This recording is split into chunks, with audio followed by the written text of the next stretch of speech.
Hey guys, Retro Joe here, and this is your review of AEW Dynamite for this week. Yeah, I think I'm finally actually making my way out of here. Starting to to find my way in the darkness, if you will. Seeing little traces of light, little traces of actual direction. Yeah, they can think whatever they want. They can be happy in their small victories. But their comeuppance is on the way. See, that's the thing. You might dwell in the darkness for a little bit, but you chase after what little bits of light you can always find. Oh, wow, after lots of travel, that actually looks like my way out of here. Yeah, that's it. Let me in.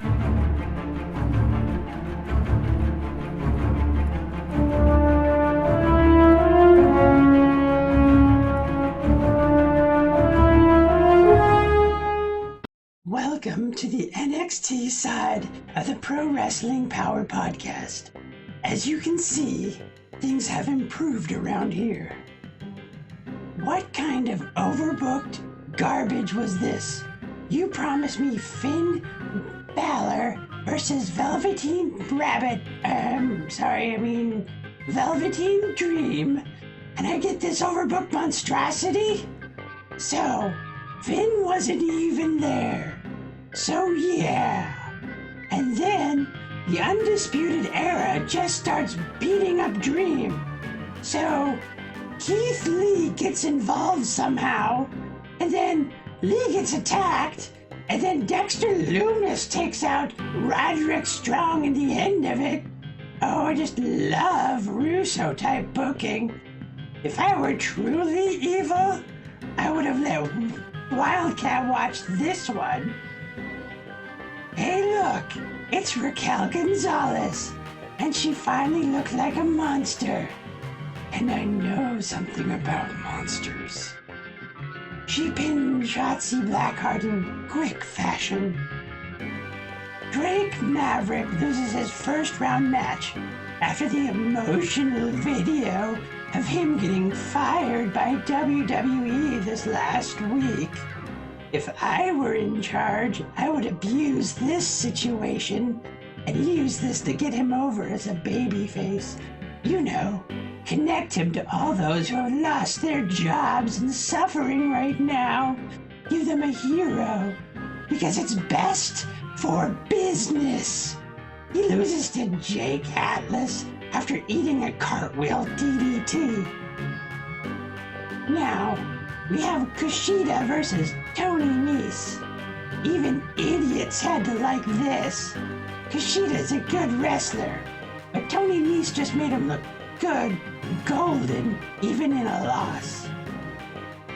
Riddle and Thatcher talked. Riddle, does WWE drug test?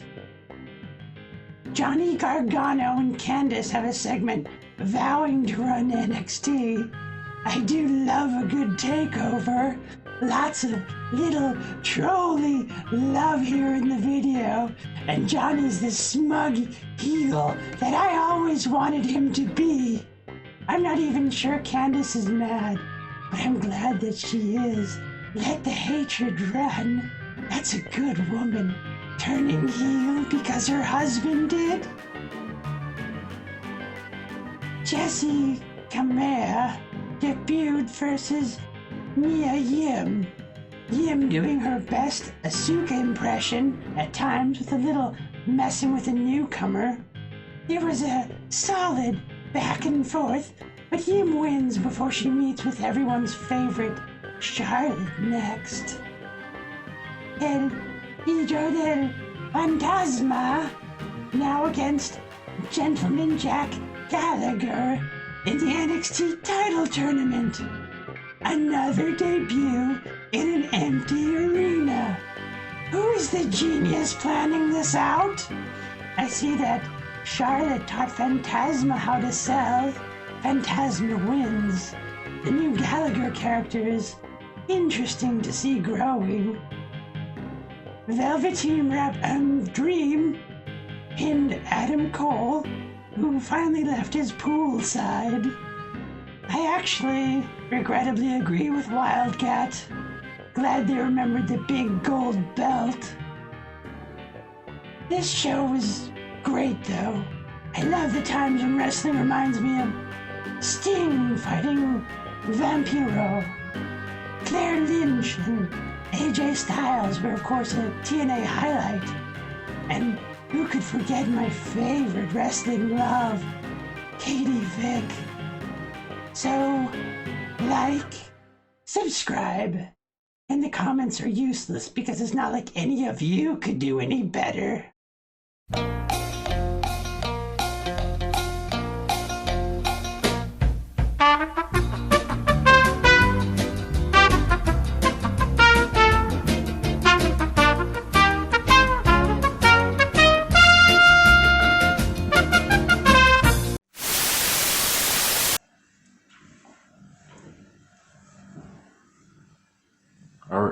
Are we back on? Oh, that was weird. That was super freaking weird. Oh, man.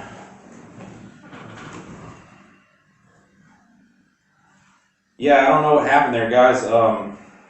Somehow the NXT feed cross-fed into my my video there. That was pretty disturbing. I saw what you just saw. Holy crap. Man, jeez. I knew something crazy was going on, but I did not expect that, honestly. Wow.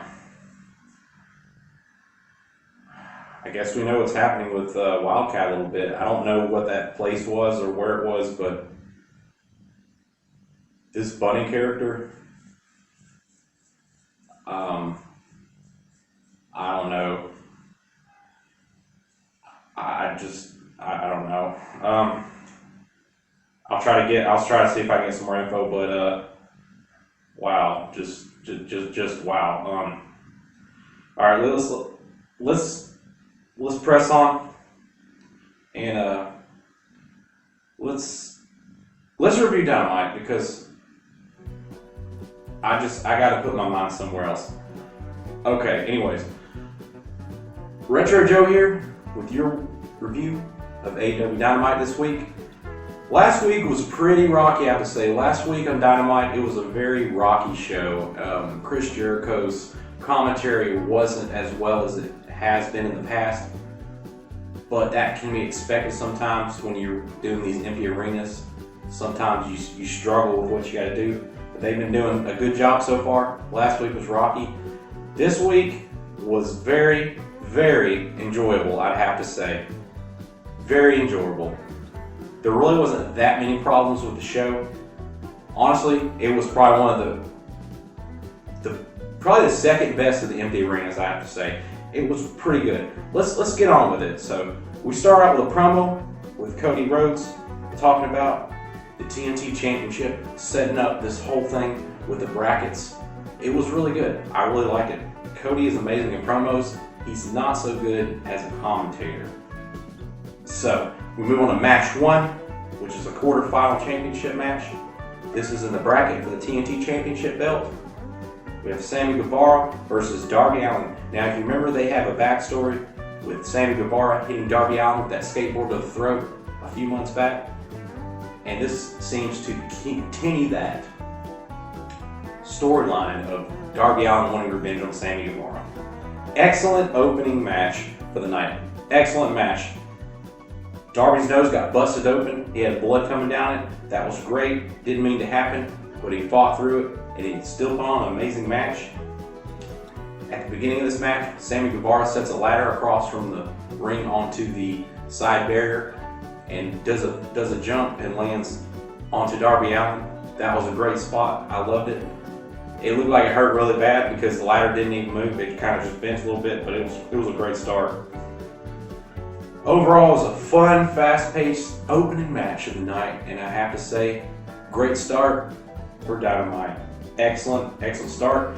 Darby Allin will take the win via the Last Supper pin, and he is moving on into the next bracket of the TNT Championship. He will be facing in the second to last match for the championship.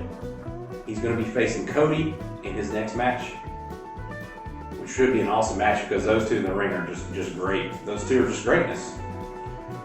All right, after this, we move on to a promo with Matt Hardy. Oh my God, this is one of the best promos I've seen of Matt Hardy doing so far since he's joined AEW.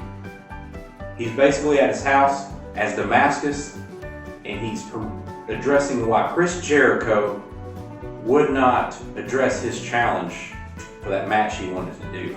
If y'all remember a few weeks back, Matt Hardy challenged Chris Jericho to a match at the Hardy Compound. Yes! So he addresses that.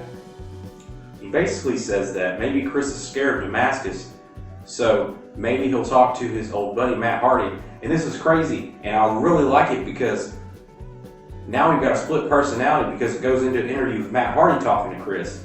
So we got Matt Hardy, regular Matt Hardy, and Damascus Broken Matt Hardy. Oh my God, now he has two characters he can use on AEW. That is amazing. That is amazing. So he basically says, since Chris is scared and won't challenge him, he challenges Sammy Guevara into a match at the Hardy Compound. Because he's a false god. The Spanish god is a false god. Alright, moving on quickly here. Match number 2, Kenny Omega versus Alan Angels. This is Alan Angels' second match after his AEW Dynamite debut. He is basically a jobber. He lost to Lance Archer, got squashed in that previous match. This match was really good too. This was a really good second match for the night. Kenny Omega does an excellent job of putting Alan Angels over, and I expect that from a veteran in the ring. Even though I'm not a super big Kenny Omega fan, good job, sir. Good job of putting over jobber Alan Angels, because that is what you have to do sometimes. You know, when you feel like someone has talent, even though they're a jobber, you need to kind of put them over in the ring, and that's exactly what you did. There was a funny spot in this. So Alan Angels, you know, the last name Angels, Chris Jericho on commentating. Oh my God. This is hilarious to me. Basically, Jericho says Alan Angels is going to need all the angels from Highway to Heaven as he takes like this huge jump off the top of the turnbuckle. That was hilarious. This is what Michael Landon quote all that stuff. Chris is great on the mic. He's just great. Kenny Omega will take the win after a good put over spot by Kenny with the V trigger. So after this we have a promo, which is the story of Scorpio Sky. This is just backstory on Scorpio Sky and what he's done to get where he is today. You know, the things he had to battle, the injuries he had to get through to get here. This, to me, it's a good promo. There's nothing wrong with it. It's fine. It's a great promo, but it's too much of a copy of the Jeff Hardy chapters, because this is a chapter 1 of Scorpio Sky. This is just a copy. I mean, I don't like when they copy stuff. Like, you're not seeing WWE copy Dynamite by having the fans on the side, like with the heels and the baby faces on one side and on the other. They haven't done that. They haven't blatantly copied that. This, I feel like it's too close. It's too close of a copy of the whole chapter series of Jeff Hardy over in WWE. This is just a feel-good story of Scorpio Sky, and then we put a little rainbow in the monitor here, and the more you know. Yeah, moving on. Anyways, we move on after this. We have a promo of Cody sitting in his office with a phone ringing with Dustin Rhodes on the end of it, basically announcing that if he loses in his round of the quarterfinal TNT Championship, that he will retire from wrestling forever. That's all it was. Moving on.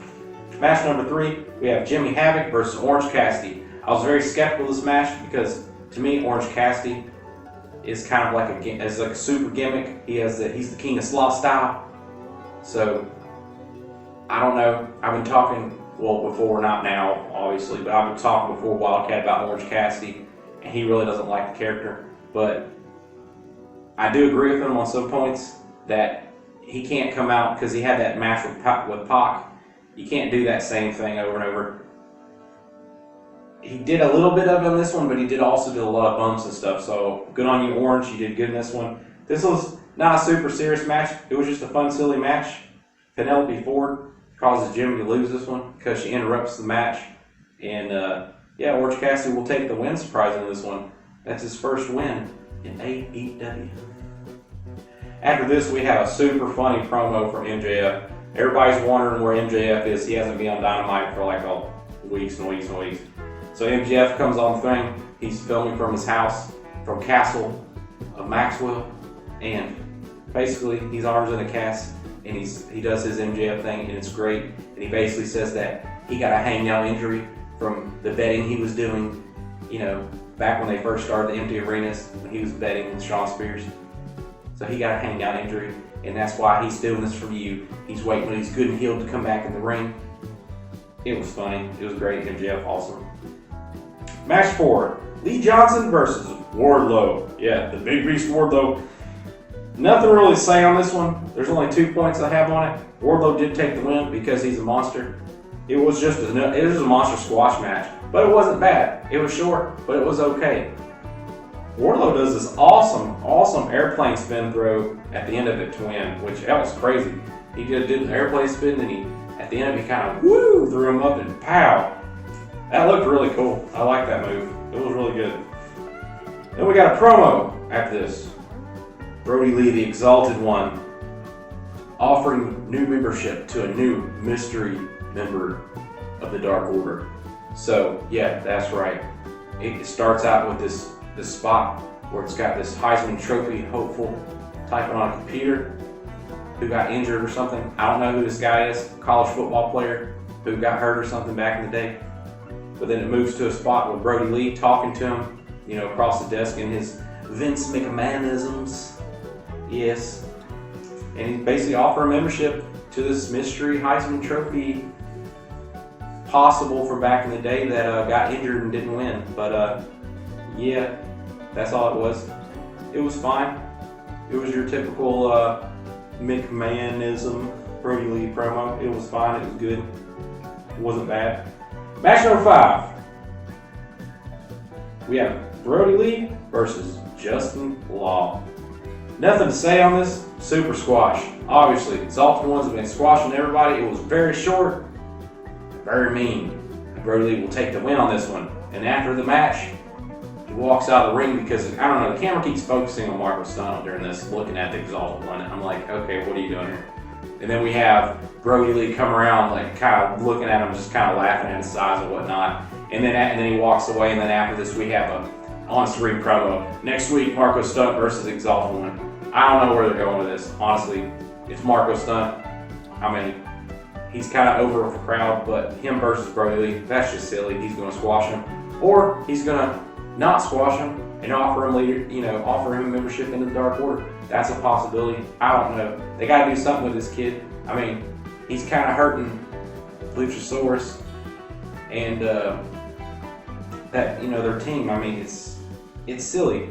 Luchasaurus is great, but Jurassic Express doesn't need Marco Stunt to be over. They're over without Marco Stunt. So I think they need to move Marco Stunt over to the Exalted Ones membership club of the Dark Order.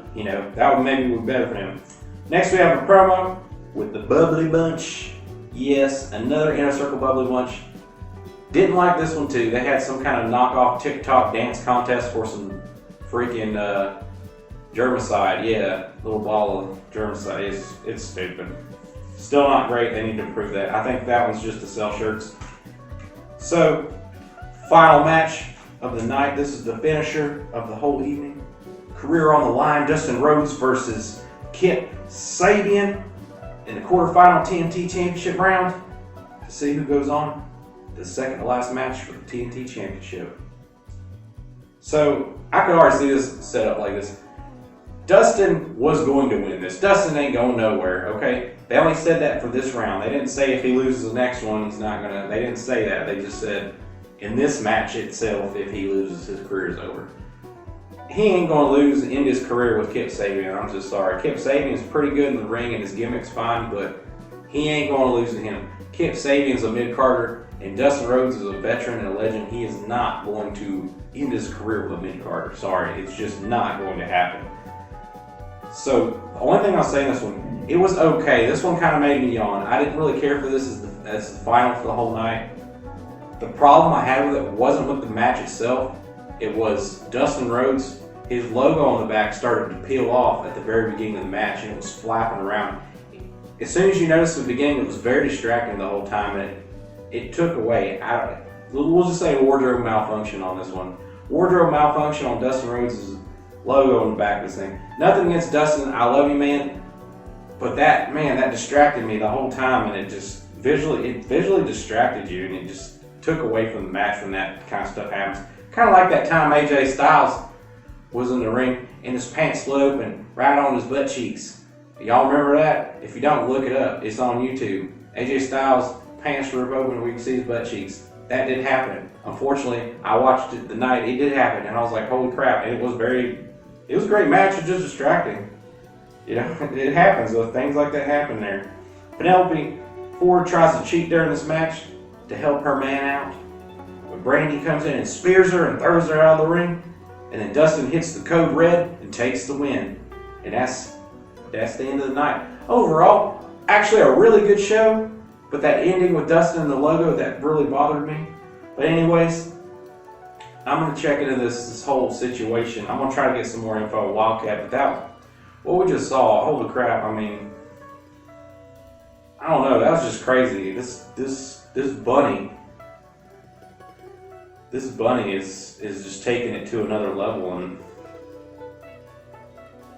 him working with the Fiend, I mean, I don't know what to do about this, guys. It's just, holy crap. Yeah, I guess we'll end it here.